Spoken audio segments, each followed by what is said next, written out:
Hi everyone, my name is Max. I am one of the founders of an organization that's called Winding Tree, and we're slowly rebranding to Win. This is a new brand. This is a new appearance, and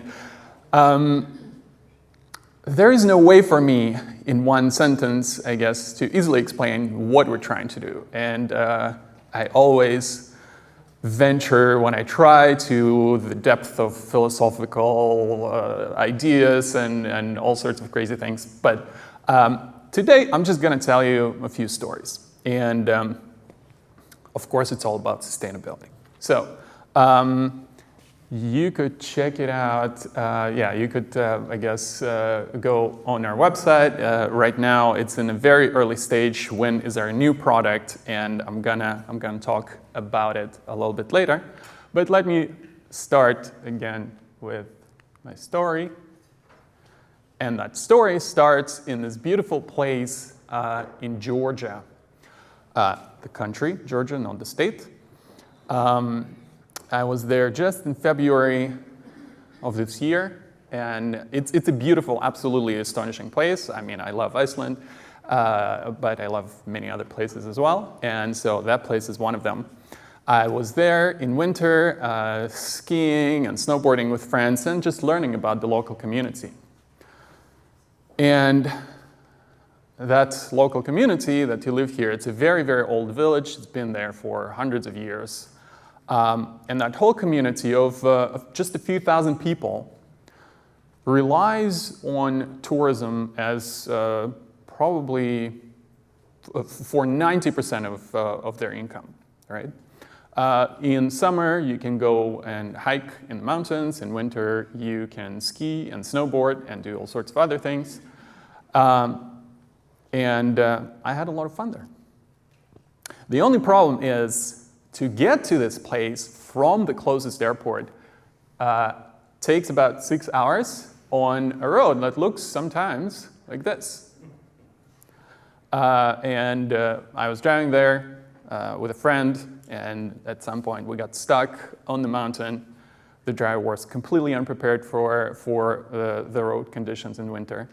At some point it was kind of scary, but we survived. Anyway.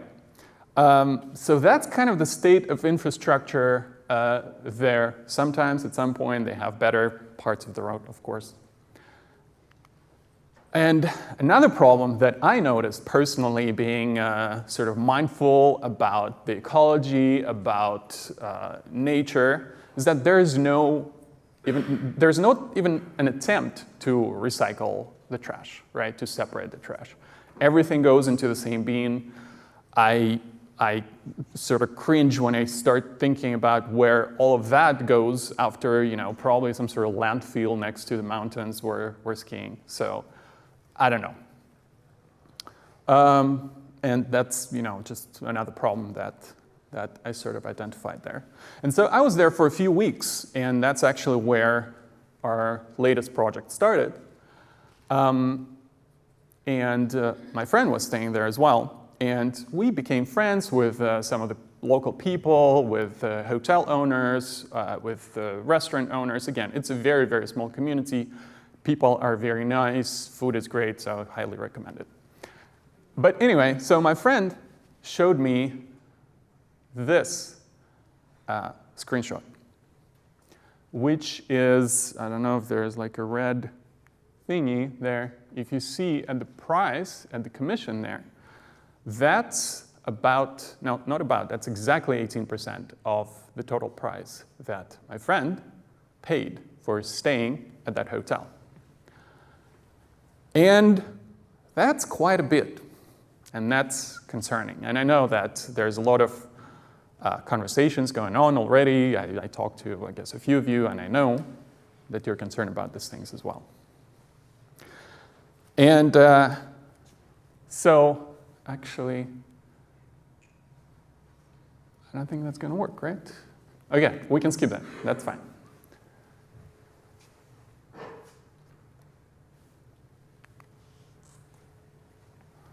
Sliding. Okay, so I guess should I point it somewhere else? There we go. So now I'm coming here, and I've been to Iceland before, and I just feel amazing here. And again, I feel concerned about, I come here, I fly, I stay at the hotel, I eat the delicious food here, and I said, why don't I go to visiticeland.com website and try to offset my carbon footprint? And so that's exactly what I did. Yeah,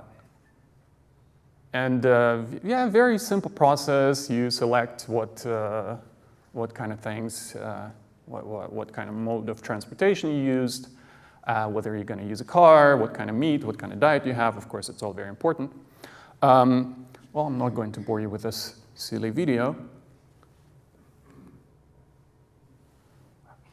Okay, so at the end, I arrived at this screen, which told me that my carbon footprint for this trip, for me being here right now, is about 600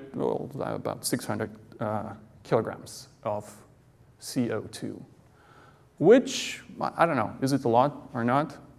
And I really didn't know, but the website very conveniently told me that offsetting that carbon footprint would cost me 15 euro. That's not a lot. It's very easy. So anyway, I didn't pay just yet. I'm guilty, but I will.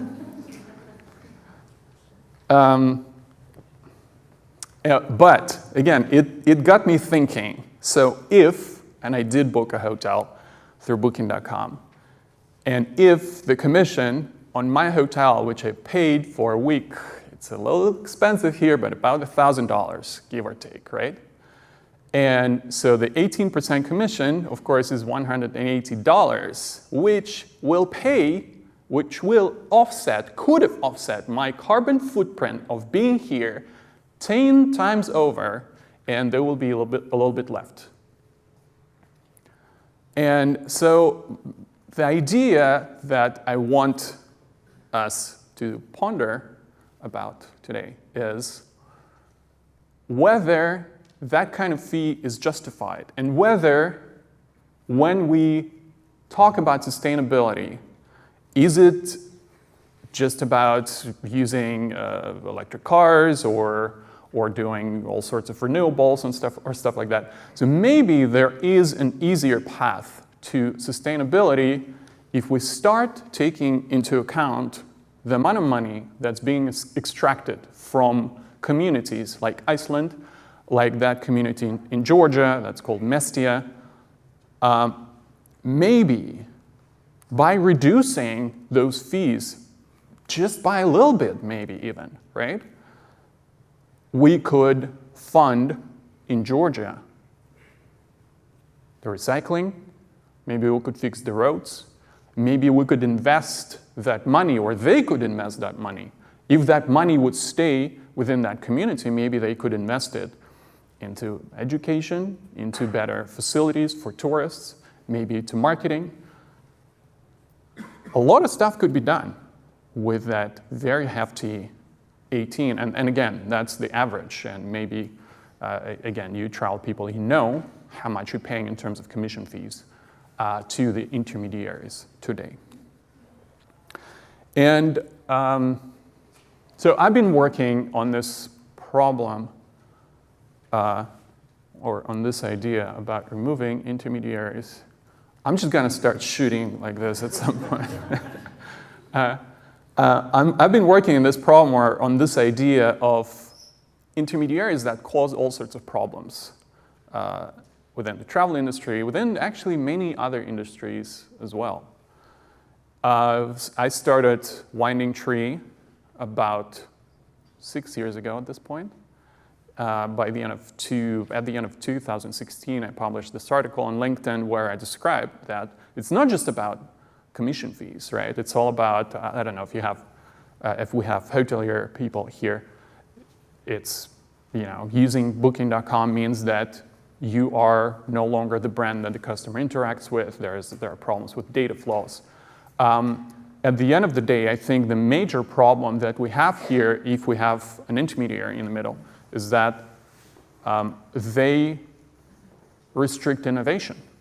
If we don't have open platforms that we could easily play with, if we could easily experiment with and combine them in a variety of different ways, which maybe 95% of those ways will fail, but experimentation and the ability to experiment is equal to innovation. That's how that's just basic sort of logic, right? So I've been working on this project for 6 years, and I started with this simple idea of travel industry suffering from intermediaries. And we have this technology that is designed for decentralization or de-intermediation. And of course, that technology is blockchain. And again, if you don't know a lot about blockchain, that's totally fine. You don't have to understand how exactly it works, which I could go on and on for hours. And by the way, maybe you should talk to me and talk about the workshop tomorrow that we're going to have. Where are we going to have it? Here. Perfect. So yeah, we're going to have a workshop here tomorrow. It's going to be several hours.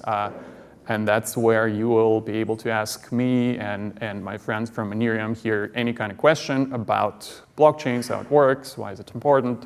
But the use case is very simple. Blockchains allow us to write computer programs that are completely autonomous, that don't require intermediation, right? That don't require a person in the middle who controls that computer program. And that's how most industries work today, digital industries right now, right? So in terms of banking, in terms of the travel industry, of course, there's always a company in the middle that controls the server where the program is run. The program, of course, being, I don't know, a hotel, an OTA website or something like that, right? And so actually, when I was in Georgia, I took a vacation. And usually, my daily life is, I say I'm chief emailing officer, right?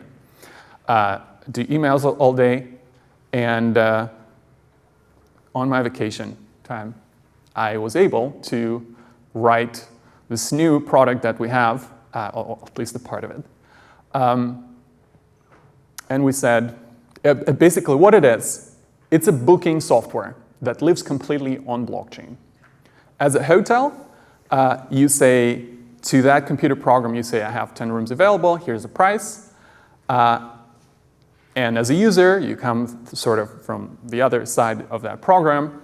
And the beauty of it is that it's a smart contract that lives on the blockchain, and I cannot change it. Once I deployed it, once I put it out there, I cannot change it anymore. It's completely autonomous. So I remove myself as an intermediary. Although I wrote that program, but when I put it on the blockchain, I cannot do anything with it anymore. It's completely autonomous. And so we ran a pilot in Amsterdam around Ethereum DevConnect event. Why did we do that? Of course, because you have to book with crypto. When you do that, when you interact with a smart contract, and of course people at that conference, the users, they knew how to do that. So we didn't have to educate them how to do that, but we did have to educate the hotel. And our partner at that conference or around that event was DoubleTree by Hilton, very close to, I don't know if you've been to Amsterdam, very close to the central station.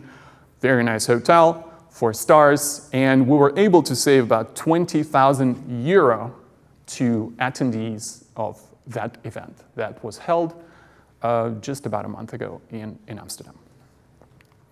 It was a lot of fun, it was a lot of success, and what is the important innovation here? Like why? So the removal of the intermediation with the help of smart contracts is just one part of this, of sort of the optimization of the innovation that we have here. And another very important part here is that blockchains and smart contracts allow us to now write computer programs that have money built into those computer programs, you know? Because before, we always had to, and right now, again, most of you, probably all of you, if you run tourism kind of company, or any company at this point, right?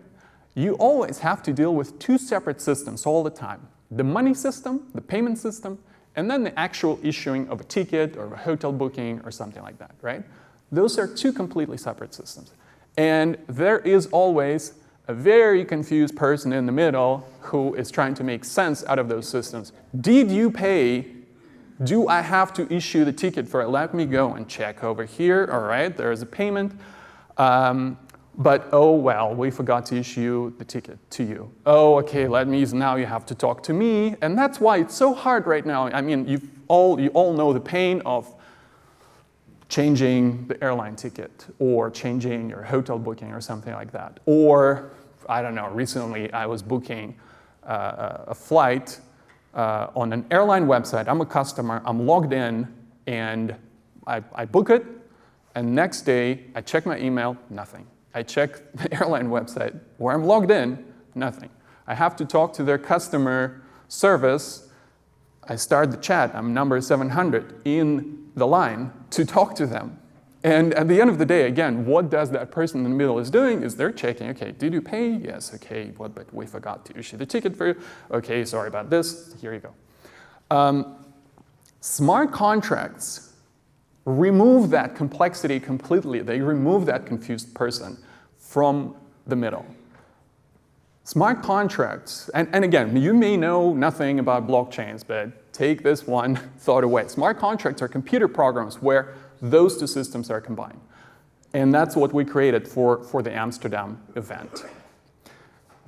So that is, if I pay to that smart contract, I will receive, it cannot be the case that I paid and I didn't receive anything, or I received a ticket and I didn't pay. So it's all combined. And again, canceling and changing things becomes a lot easier. But the one very, very important problem that we didn't quite solve yet is the user has to pay in crypto. And in our case, it was this crypto that's called DAI or XDAI. But the hotels, they didn't agree. They just cannot deal with this. DoubleTree by Hilton told us it's the corporate will never allow us to accept this kind of money. So we had to help them a little bit to deal with that kind of situation. But we already have the technology to solve this problem. And in the next iteration, very soon, probably in just a few months, we will be integrating this new amazing technology that's called Monerium. Come on. There you go. Thank you so much. This is not the end of the presentation. Don't clap just yet. No. Thank you, Max. Thank you. So first, some history. The internet was the fastest adopted technology in all recorded history. We all know now how much that has affected our lives.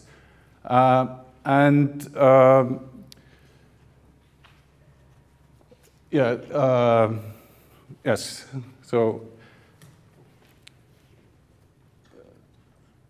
sorry about this. So yes, at the years when it grew the fastest, it grew at 63% annually. And we humans have a little bit a hard time understanding such an explosive growth. So I'm going to share one slide here.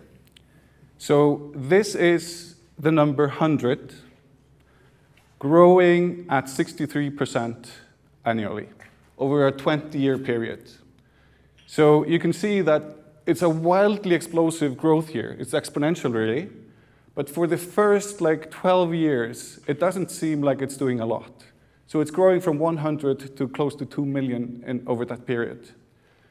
So I want to show you the exact same graph on a log scale. And then we can more easily see what's happening there in the beginning.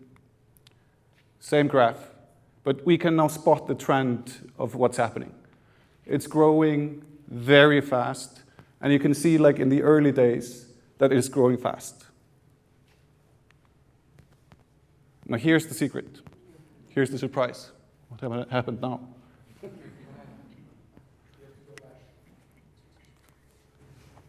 Wow.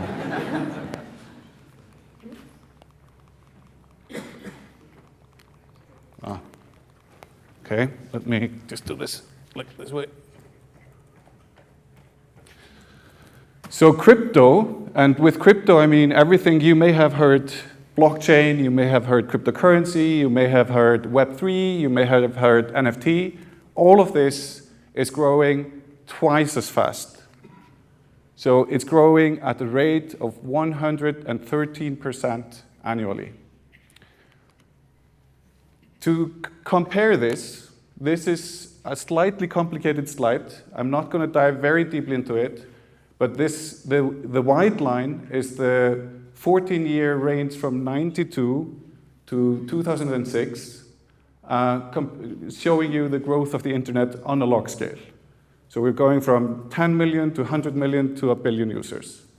You see, over that time, we reached 1 billion users in 2006, roughly. Now crypto is growing really fast, and we will reach the first billion users by the end of 2024. So this is happening really fast. And payments, they're already a huge thing. So these are the numbers for 2021, so last year. And it may surprise you that Bitcoin alone exceeded PayPal in terms of payments last year. But more than that, if you take the combined value that was settled on a blockchain, it exceeded the Visa network. So it was roughly $11 trillion that year. And while it's doing more, users are paying less in fees. So of course, there are two sides of this. So if we take the Visa network had $24 billion in fees. So this is the revenue of the middleman, the intermediary. So it's fantastic for Visa, right? But the other side is that this is what the users paid for the access to this payment network. And you can see that Ethereum, one of the blockchains, was actually less than half of the fees paid while doing more. And we should even take the next contender, Stripe, and stack it on top of Visa, because if you're doing online commerce, you'd need to go through someone like Stripe to access the Visa network. So now you have two intermediaries that you need to pay. And why is this?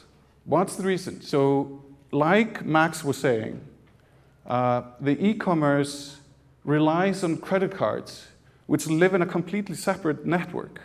So this means a constant reconciliation between the two, and usually end users don't feel that pain, but you as operators most certainly have. But sometimes users even find that problem and experience it, when something goes wrong, when you have to cancel a flight or when a flight is canceled. So with crypto, we now have internet native payments, which means that they live in the same world, where money and data are of the same format. And here we have to kind of differentiate as well between payments and settlements. And when you're trying to pay for something, it's a one-way thing. But when you're settling something, you're settling your flight or your hotel book or something like that, there are a lot of intermediaries today that need to kind of facilitate this. And they all take their fees to take on this risk. This risk may be in the form of insurance. There's something that could go wrong here, so they have to provide capital. There are so many things and so many intermediaries that are in the sort of supply chain of settlements. With this new technology, this complex process removes almost all the intermediaries and relies on the fact that it's internet native. So you have you have the settlement process in a smart contract, like Max was explaining a little bit earlier. So what is Monerium and how do we fit into this picture? We are a regulated, digitally native bank. We are here to connect you and your company to the innovation that's happening with Max. And so we allow everyone to use the regular currencies, the euros and the pounds, in this context. And we bridge between the legacy banking system and this new and exciting world of crypto. And I was actually going to try to demo something here for you, so you can kind of get a feel for what this, how this, at least how this bridging mechanism works. So we had a large product update yesterday. So may the demo gods be with me. And here you have the sort of the euros there, you have the transaction history, and you have the ability to add some money to this account. Now, these accounts live on the blockchain in the same world that Max is working in. And here you can see our innovation, where we can assign a bank account number to your blockchain address. And you can see this is a wallet here, and the website agrees on the value. So there are 14 euros in this wallet and some cryptocurrency. And this is the same number as here. So if I now go to my Revolut account, let me just do that quickly. And I'm going to send something like 3 euros.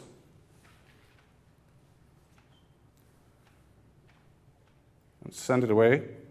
I was going to join here with the phone, but you just have to believe me, I sent the euros away. And if everything works out, in a few seconds, we should see this transaction appearing in the transaction list. There we go. So these are real euros being sent right now from a Revolut account in seconds. So usually when you think about euro payments, they're done in, what, 1 or 2 days? We can move euros across the whole of Europe onto a blockchain, and everything happens like lightning fast. Yes, and now I'm going to look for these euros on chain to see how much we paid for this. So this is what is called the Blockchain Explorer. There's now still picking up that this transaction that actually happened, real euros, and we can see here that it went to my wallet, 3 euros, and the fee is 0. Well, we don't have enough decimals to show it's less than 1 cent that this cost. So, and if I look into my wallet, we should now see the 3 euros being added to this account. So this is going like end to end into the system and now available to participate in the innovation that's happening on chain. So my last slide then would be, so for your takeaway, I'm not going to have this much longer, but I'll be around here and you can come talk to me. So there is a huge market there already out there, which you can tap into. It's a crypto market, and Max and his team is actually working on a solution of connecting companies, providers to this market. And we are here to solve the last mile problem of allowing you to have regular currency, euros and dollars and kronas and whatnot, in this world. So I'm not going to have it longer. Thank you so much. And Max, I think you will be concluding this talk, right?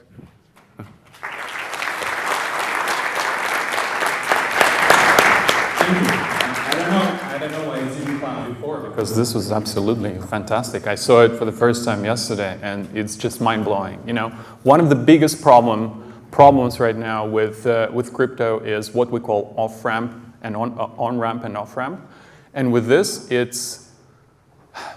well, the problem is, again, we cannot use smart contracts and blockchains, and we cannot use their full sort of power and functionality if you are not operating with cryptocurrencies on the blockchain, right? And with this, with the advent of Euro, of Monerium Euro, and with like such an ease, and again, you were saying Revolut is just a regular bank account that you're sending Euro to blockchain directly, and it's there in seconds. To me, it's mind-blowing. So another round of applause, I think.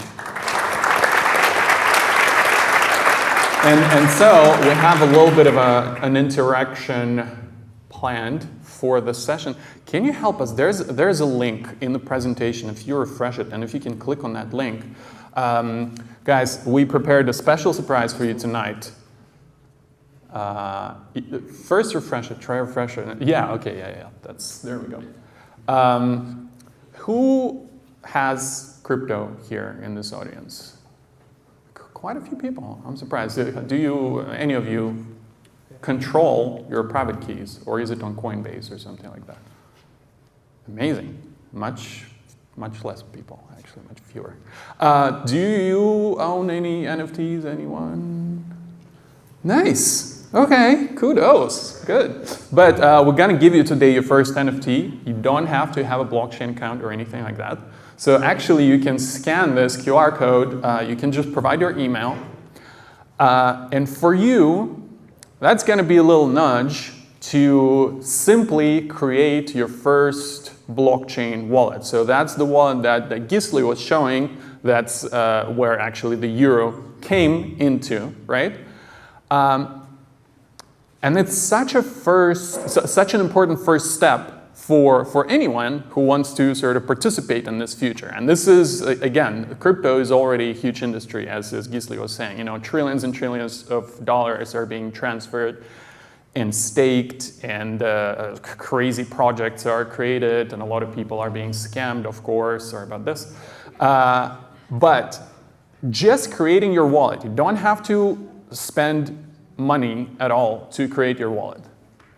But just that simple step of creating your first wallet, the wallet that you fully control, and again, that's the whole premise of blockchains, that you remove intermediaries, like banks, from the equation, like OTAs and other kinds of intermediaries, right?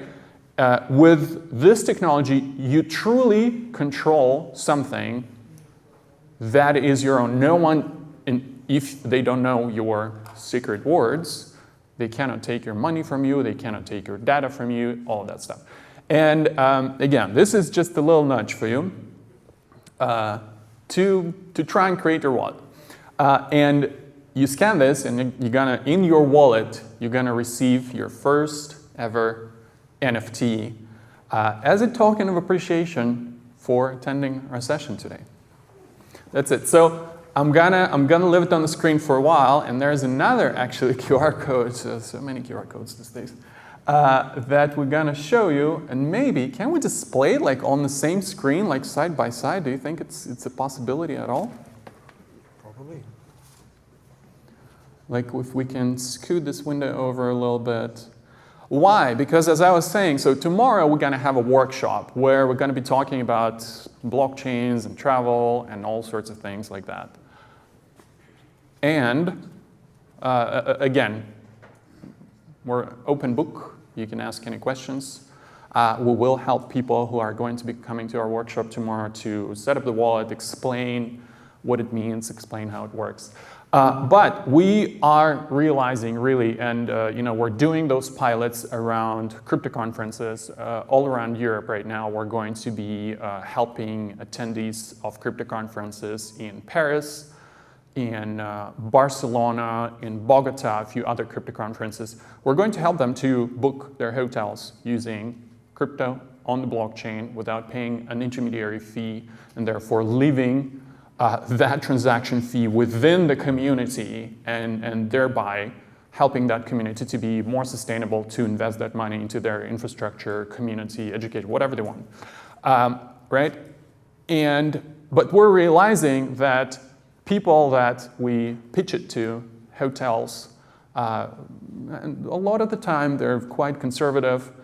People don't understand this technology. This is a little bit too early. And so we're creating an online course where we're going to be teaching the fundamentals of blockchains and Web3 and NFTs and DeFi and key management and all of that stuff. And so if you scan that QR code, you will get a sign-up form. And if you're interested in learning more about this tech, we're going to start in the middle of June. And yeah, just a simple sign-up form for that course. Thank you so much. And yeah, I think you guys are going to help us with that. Yeah, yeah, for sure. That's awesome.